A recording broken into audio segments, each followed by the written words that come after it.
Hi friends, இன்றைக்கி நம்ம 10th பாலிட்டியில் இந்திய அரசியலமைப்பில் சூப்பர் ஷார்ட்கட் பார்க்கலாம் வாங்க. இந்திய அரசியலமைப்புக்கு நான் வந்து சூப்பர் ஷார்ட்கட் கொண்டு வந்திருக்கேன். இங்கே பாருங்கள், 80s கிட்ஸ்க்கும் தெரியும், 90s கிட்ஸ்க்கும் தெரியும். இந்த காதலர் தினம் படத்தை வந்து நான் எடுத்திருக்கேன், இந்த இமேஜஸை. இதை வச்சு நான் சூப்பராக ஒரு ஷார்ட்கட் சொல்ல போகிறேன். வாங்க வீடியோக்குள்ளே போகலாம். இப்போ பாருங்கள், ஆர்டிகல் 14 பார்த்திங்கன்னா சட்டத்தின் முன் அனைவரும் சமம்னு சொல்லியிருக்காங்க. அப்போது பிப்ரவரி 14 அப்படின்னு எடுத்துக்கணும். இப்போ 14 என்னது, நம்ம பிப்ரவரி 14 எடுத்துக்கணும். இந்த பிப்ரவரி 14 பார்த்திங்கன்னா எல்லாருக்கும் வந்து சமம் தான், எல்லாருக்கும் வந்து சமம் தான். சட்டத்தின் முன் அனைவரும் சமம். இங்கே பாருங்கள், லவர்ஸ் டே அன்றைக்கி வந்து இவர் வந்து பூ கொடுக்குறாரு. அது வந்து முன்னாடி லவருக்கு முன்னாடி வந்து பூ கொடுக்குறாரு. 14 வந்து பிப்ரவரி 14 ஞாபகம் வச்சுக்கணும். அது வந்து அந்த டே வந்து அனைவருக்கும் சமம் அப்படின்னு ஞாபகம் வச்சுக்கணும். பிப்ரவரி 14 வந்து ஞாபகம் வச்சுக்கின்னு ஆர்டிகல் 14 வந்து சட்டத்தின் முன் அனைவரும் சமம்ன்ட்டு நம்ம ஞாபகம் வச்சுக்கணும். அடுத்த ஆர்டிகல்குள்ளே போகலாம். இப்போ பாருங்கள், ஆர்டிகல் 15 பாருங்கள்.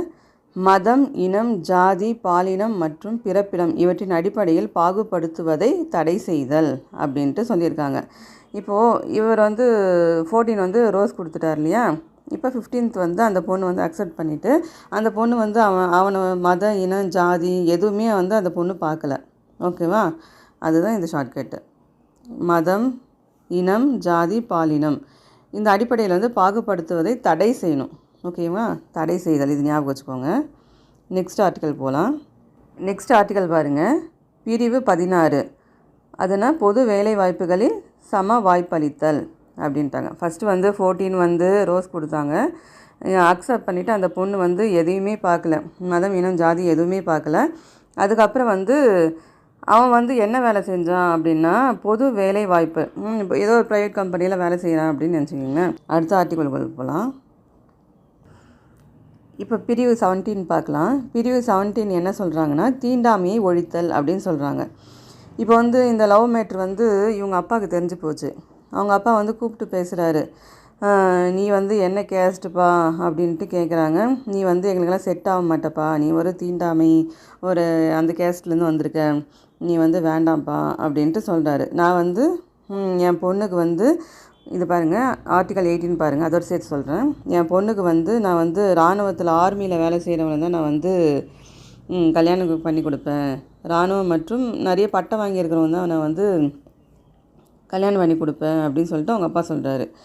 17 பார்த்தீங்கன்னா அவங்க அப்பாவுக்கு தெரிஞ்சுட்டு தீண்டாமைன்றதால் அவர் வந்து அக்செப்ட் பண்ணல. அவர் வந்து எப்படியாப்பட்ட பையனை பார்க்குறாருன்னா இராணுவம் மற்றும் கல்விசார் பட்டங்கள் அந்த மாதிரி பட்டப்படிப்பு படித்த பையனை தான் வந்து அவங்க அப்பா வந்து எதிர்பார்க்குறாரு. அதனால் அவங்க அப்பா வந்து அக்செப்ட் பண்ணல. அதனால் பாருங்கள், இந்த ஹீரோ வந்து சேட் ஆகிடுறாரு. இதுதான் ஷார்ட்கட்டு. ஓகேங்களா? 14னா சட்டத்தின் முன் அனைவரும் சமம். ஆர்டிகல் 15னா மதம், இனம், ஜாதி, பாலினம் மற்றும் பிறப்பிடம் இவற்றின் அடிப்படையில் பாகுபடுத்துவதை தடை செய்தல். ஆர்டிகல் 16 பார்த்தீங்கன்னா பொது வேலைவாய்ப்புகளில் சம வாய்ப்பளித்தல். ஆர்டிகல் 17 பார்த்தீங்கன்னா தீண்டாமையை ஒழித்தல். ஆர்டிகல் 18 பார்த்தீங்கன்னா இராணுவம் மற்றும் கல்வி சார் பட்டங்களை தவிர மற்ற பட்டங்களை நீக்குதல். இந்த லைனை நல்லா பார்த்துக்கோங்க, சரிங்களா? இப்போ நான் உங்களை ஒரு கொஸ்டின் கேட்குறேன்.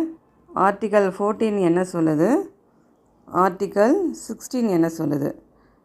இதை ஆன்சர் தெரிஞ்சவங்க கமெண்ட் பண்ணுங்கப்பா. ஷார்ட்கட் உங்களுக்கு பிடிச்சிருக்குன்னு நினைக்கிறேன். இந்த வீடியோ உங்களுக்கு பிடிச்சிருந்தா உங்கள் ஃப்ரெண்ட்ஸுங்களுக்கு ஷேர் பண்ணுங்கப்பா, லைக் பண்ணுங்கள், சப்ஸ்கிரைப் பண்ணுங்கப்பா. தேங்க்யூ.